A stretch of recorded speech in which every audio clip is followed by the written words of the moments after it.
Le ministre de la Santé, le professeur Adrien Mougougou, a reçu de la représentante résidente de l'Union européenne une importante dotation en équipement de protection, en matériel nécessaire en cas d'épidémie. Pélagie Mbouimba, chez Limanea. Acquis pour faire face à la Covid-19, ensuite aux éventuelles épidémies qui menacent la sous-région et dont le Gabon. Ces équipements de protection reçus par le ministre gabonais de la Santé sont un énième geste qui s'inscrit au registre de la vitalité de la coopération entre le Gabon et l'Union européenne dans le domaine de la santé. Donc c'est un stock de matériel de protection. Il y a 70 000 masques, 10 000 kits de protection, des choses tout à fait basiques. Mais encore une fois, l'histoire nous a enseigné que ce matériel de protection constitue notre première réponse en cas de difficulté. Il s'agit d'une dotation qui intervient dans un contexte de veille sanitaire. Il n'est jamais tard de recevoir ce genre d'aide parce que en ce moment, nous sommes dans la surveillance active et même parfois la gestion des cas d'épidémie de variole de singe, communément appelée la Mpox. Et il y a quelques épidémies de rougeole par-ci, quelques épidémies de fièvre jaune, même si elles sont sporadiques et bien localisées, mais ce matériel reste utile. Le ministre de la Santé a précisé que cette dotation de l'Union européenne sera destinée prioritairement aux régions les plus exposées à certaines pathologies vitales. Le ministère des Eaux et Forêts poursuit la sensibilisation sur le système de traçabilité du bois du Gabon. La délégation du ministère des Eaux et Forêts s'est rendue cette fois dans les provinces de Langouni et la Nyanga. Objectif, faire asseoir le dit projet auprès des acteurs forêt-bois. Blaski au combat, Chris Rodolphe Lembonda, Iris Andrea Mombene, envoyés spéciaux.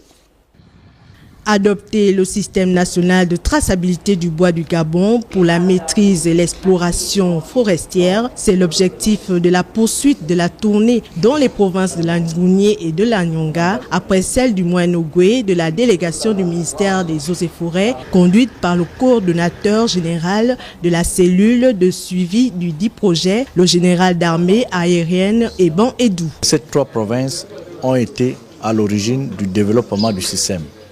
Nous avons le Moyen-Ogoué. Pourquoi le Moyen-Ogoué? C'est parce que c'est là-bas on avait choisi les 5 sociétés expérimentales. Langounié et la Nyanga ont donné les éléments essentiels de développement du système. Il y a eu la mobilisation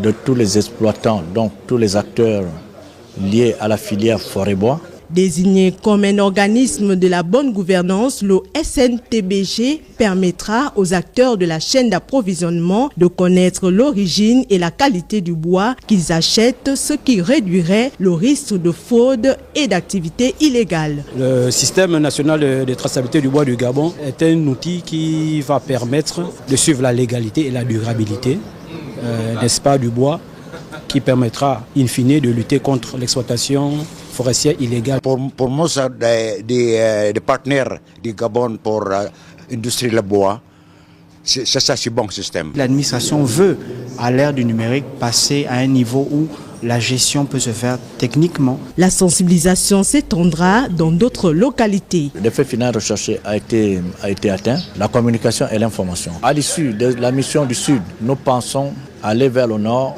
Nous souhaitons terminer la communication dans tout le territoire avant la fin de l'année. Une remise des supports de communication aux directeurs provinciaux s'effectue à chaque étape de la mission, composée des affiches publicitaires, kakemono, dépliants pour une édification élargie du SNTBG.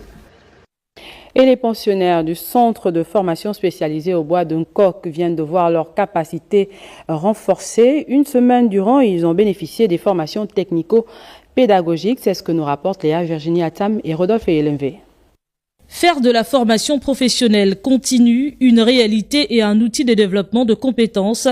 C'est l'objectif de cette session de formation qui, pendant une semaine, a mobilisé les acteurs de la formation professionnelle de la sous-région des pays du bassin du Congo et de la France au centre professionnel spécialisé dans les métiers du bois d'un coq. Nous avons effectivement eu un renforcement de capacité dans le domaine d'élaborer des modules de formation continue pour les adultes. Ce que nous avons appris ici, sera mieux déployé dans nos institutions au Cameroun. À travers ce projet, l'ADEFAC, le projet d'appui au développement de la formation continue dans la filière bois en Afrique centrale, place le centre de formation et d'enseignement professionnel au métier du bois d'Nkok comme un pôle d'activité de formation continue dans la sous-région. Vu l'intérêt que portent les plus hautes autorités par rapport à la formation professionnelle dans notre pays, nous devons apprécier avec beaucoup de satisfaction ce qu'a bien voulu faire l'ADEFAC et l'AFD qui ont financé donc ce séminaire de formation. Nous pensons que à l'avenir, nous allons encore pouvoir inciter ce centre de formation professionnelle à ce genre de séminaires qui vont permettre encore un meilleur développement de nos différents centres de formation professionnelle, mais surtout dans les métiers bois et BTP. Cette session de coaching technico-pédagogique pour l'élaboration de modules de formation démontre la constance des relations de l'Agence nationale de formation professionnelle du Gabon avec l'ADEFAC. Hier déjà, le ministre porte-parole du gouvernement procédait à l'inauguration d'une usine de transformation de bois dans le Komo-Kongo, qui est en fait une réponse des plus hautes autorités de la transition à la problématique du chômage des jeunes. Ce soir, Sage Claude Boussougou-Matumba revient sur tous les bienfaits de cette structure. On regarde.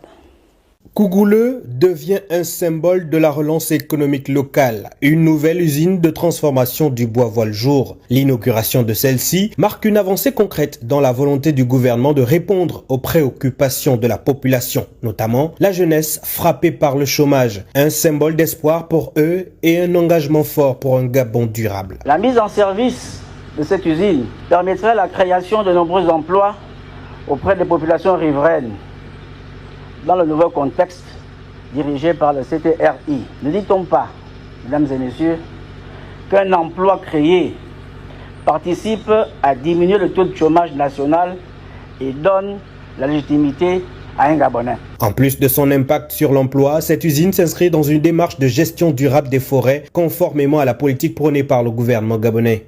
Une initiative qui vise à préserver les ressources naturelles tout en assurant leur exploitation responsable. À chaque fois que l'on coupe un bois, de la coupe jusqu'à la transformation, il faut qu'il y ait tous les organes de contrôle qui nous permettent en fait d'aller vers une traçabilité et vers une gestion durable de nos forêts. Il ne faut pas biaiser ce caractère en fait de contrôle des ressources forestières. Ça nous permet en fait d'aller vers l'avant et de mettre en place des mécanismes qui nous permettent vraiment de gérer de manière durable. Ce projet incarne également la vision d'une exploitation durable des ressources forestières en adéquation avec les engagements environnementaux du Gabon.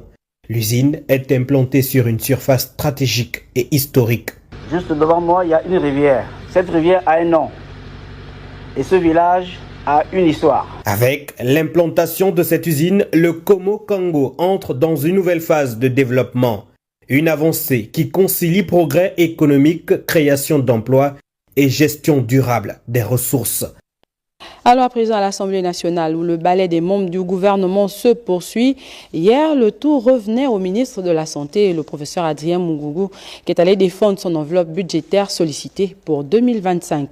Jean-Rodrigue Bigounou, Valérie Charles Poulangoy. Plus de 141 milliards de francs CFA, c'est l'enveloppe sollicitée auprès des honorables députés membres de la Commission des finances, du budget et de la comptabilité publique dans le cadre de l'examen du projet de loi de finances 2025 par le ministre de la Santé, professeur Adrien Mungugu, porteur de la mission Santé. Pour l'exercice 2025, la mission Santé bénéficie d'une enveloppe globale de 141 milliards 140 millions 170 807 francs CFA, compte 131 milliards 475 millions 853 667 francs CFA dans la loi de finances 2024, soit une hausse de 9 milliards 664 millions 316 940 francs CFA. Cette hausse est principalement liée aux dépenses de personnel et d'investissement. Il faut dire que plus de 75 milliards et demi de cette dotation seront consentis aux dépenses du personnel pour 31 milliards d'investissements. Par titre et programme, le programme offre et accès aux soins se taille la part du lion avec plus de 108 milliards, très loin devant les programmes de prévention et sécurité sanitaire avec 21 milliards et demi. Pilotage et soutien à la politique sanitaire, 7 milliards. Et enfin le programme lutte contre le sida, 4 milliards. Pour mémoire, transparence oblige. En 2024, le budget de la mission, hors réserve de précautions et dépenses de personnel, s'élève donc à 58 milliards 956 945 881 francs CFA. Cette enveloppe budgétaire a été exécutée base règlement pour un montant global de 13 milliards 503 341 238 francs CFA, soit un taux d'exécution de 22,9%. Ce qui, entre autres, aura suscité moult interrogations côté honorable député, tout comme la gratuité et l'accès aux soins de qualité dans les structures sanitaires publiques et privées, tant à Libreville qu'à l'intérieur du pays. Dans le reste de l'actualité, on parle également de cette assemblée plénière des membres statutaires du Conseil national de la comptabilité. Placée sous la tutelle du ministre des Comptes publics, les assises ont examiné plusieurs thématiques. Doris Kozgolo, Guy Serge Dinzambo. En toile de fond de cette assemblée plénière du Conseil national de la comptabilité, 8 points inscrits à l'ordre du jour, entre autres la présentation du rapport d'activité 2024, la cooptation des nouveaux membres ou la présentation et adoption du plan d'action 2025. L'objet de cette rencontre a été la 4e assemblée plénière du Conseil national qui a été présidée par le ministre des Comptes publics. Certains points ont été adoptés. Le premier a été le rapport d'activité de l'exercice 2024. Le deuxième, c'était l'adoption du manuel des procédures administratives et opérationnelles. Et le troisième point, c'était l'adoption du plan d'action de l'exercice 2025. Le ministre des Comptes publics, Charles Mba, rappelle le caractère fondamental de cette entité dans l'écosystème financier du Gabon. Nous avons besoin dans notre pays d'une information financière, budgétaire qui soit fiable. Il fallait que le Conseil national de la comptabilité de notre pays soit réhabilité, rétabli, mis en opération, et c'est ce que nous avons lancé depuis les 14 mois que nous sommes au gouvernement. Aujourd'hui, je me félicite de voir que ce Conseil national de la comptabilité est respecté. Créé en 1995, le Conseil national de la comptabilité a pour mission d'émettre des avis, des recommandations, des propositions concernant l'ensemble des secteurs économiques en concertation avec le secteur public et privé.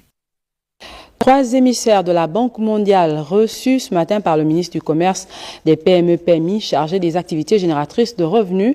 Au menu des échanges, l'amélioration des conditions de l'entrepreneuriat et des AGR au Gabon. Yannick Menga pour le point.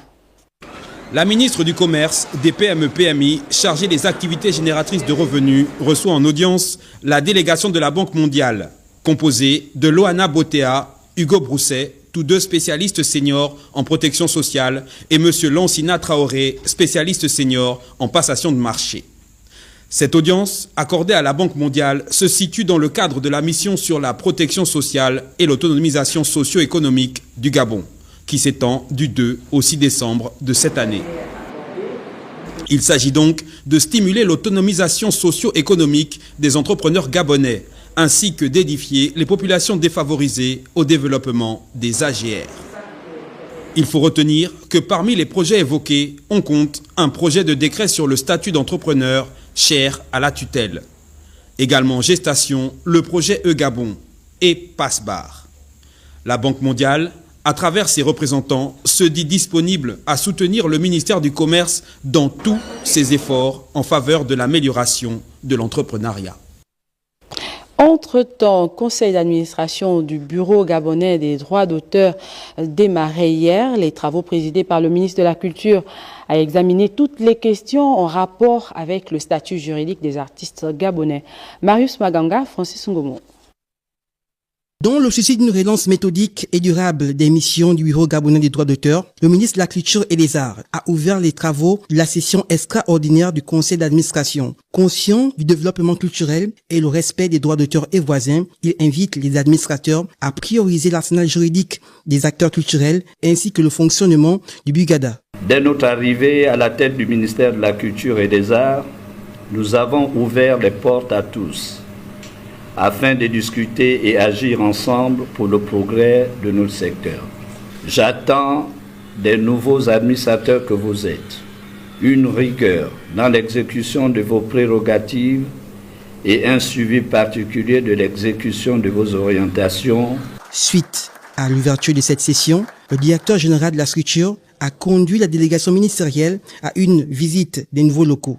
Ce bâtiment moderne, conçu pour répondre aux besoins des artistes et des gestionnaires des droits, symbolise une avancée significative. Il s'agissait justement de montrer à l'ensemble des artistes, aux administrateurs et à monsieur le ministre Chitel le nouveau siège local du Bugada, situé au niveau de Kalikak, qui contient une vingtaine de bureaux, afin de permettre justement à tous les agents de travailler dans des conditions modernes et actuelles. Cette session extraordinaire du conseil d'administration extraordinaire marque une étape importante dans le secteur culturel gabonais.